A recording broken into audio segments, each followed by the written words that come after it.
Hey, Ernie. Yes, sir. She wasn't wearing a weight belt, aren't you? We're gonna have to do this whole thing over. Oh man, I didn't think of that. Yeah. We have to do the whole thing over. No, it'll be all right. Just kidding. I was hoping we'd have to bleep that one. Suz learned a lot and had a great workout in the confined water portion of the class. But she was about to find out the real work was just beginning. Turn around, show everybody. Our dive flag is up. I want to welcome you to the Half Moon dive site. Okay. Now here at this dive site, it's only about 20 feet deep right over here where you see that sandy patch right over there. That's where we're going to be doing our unconscious diver on the bottom scenario. Okay, so we have 4 scenarios. You don't have to remember the 4, I'll tell you as we go. And I can give you examples if you like, if you feel like you need them. But that's what we're going to do first. Then we'll tackle the unconscious thing and we'll talk about that in just a moment. Okay? Any questions? And you know, all the stuff that's going on, you might be pressured by a family member to go help them, and so you're getting a sense for, oh wow, it's actually a huge responsibility and task to actually drag somebody up on a shore and then start assessing the damage to them or whatever is going on. So you understand why we're doing all this risk assessment and everything first, because it can get serious. And Jeffrey is going to be, once again, our dummy. Yeah! I'm sorry, I meant victim.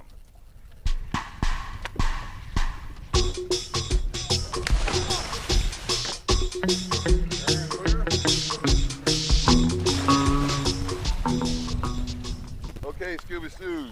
Yes. Our first skill is going to be with dive instructor Jeffrey here as your victim.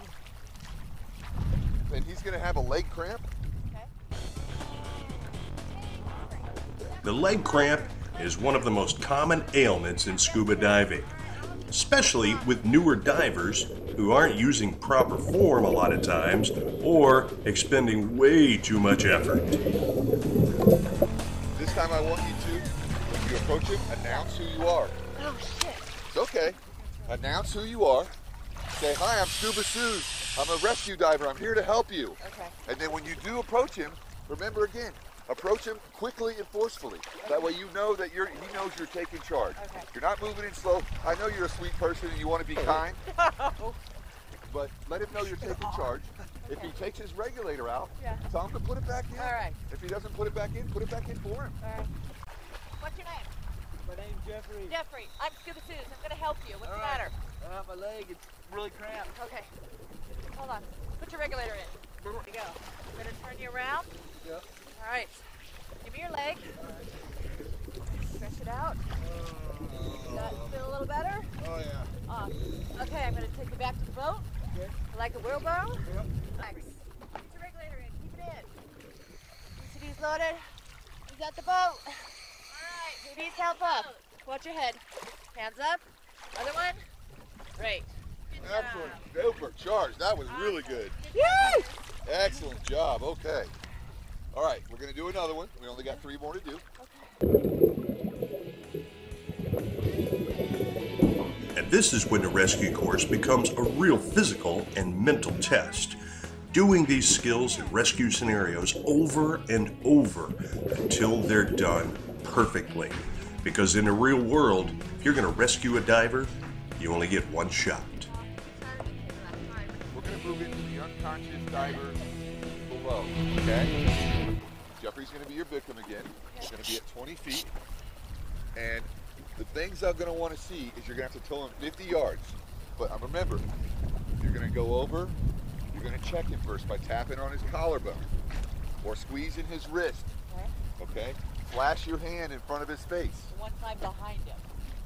Once you're behind him, exactly.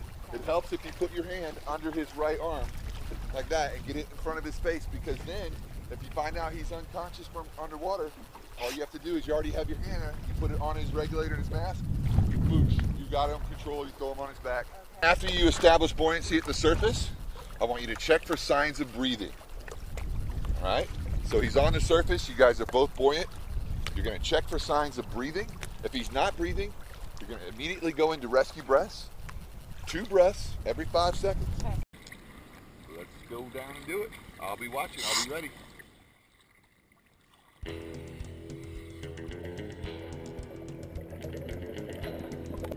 Even though these are just simulations, once they went below the surface, everyone knew that the hazards have now increased to both the student and the victim. Ascending to the surface too quickly or getting tangled up in another diver's equipment are real possibilities. So it was important for Suz to observe the demonstration that Jeffrey was doing of a perfect rescue.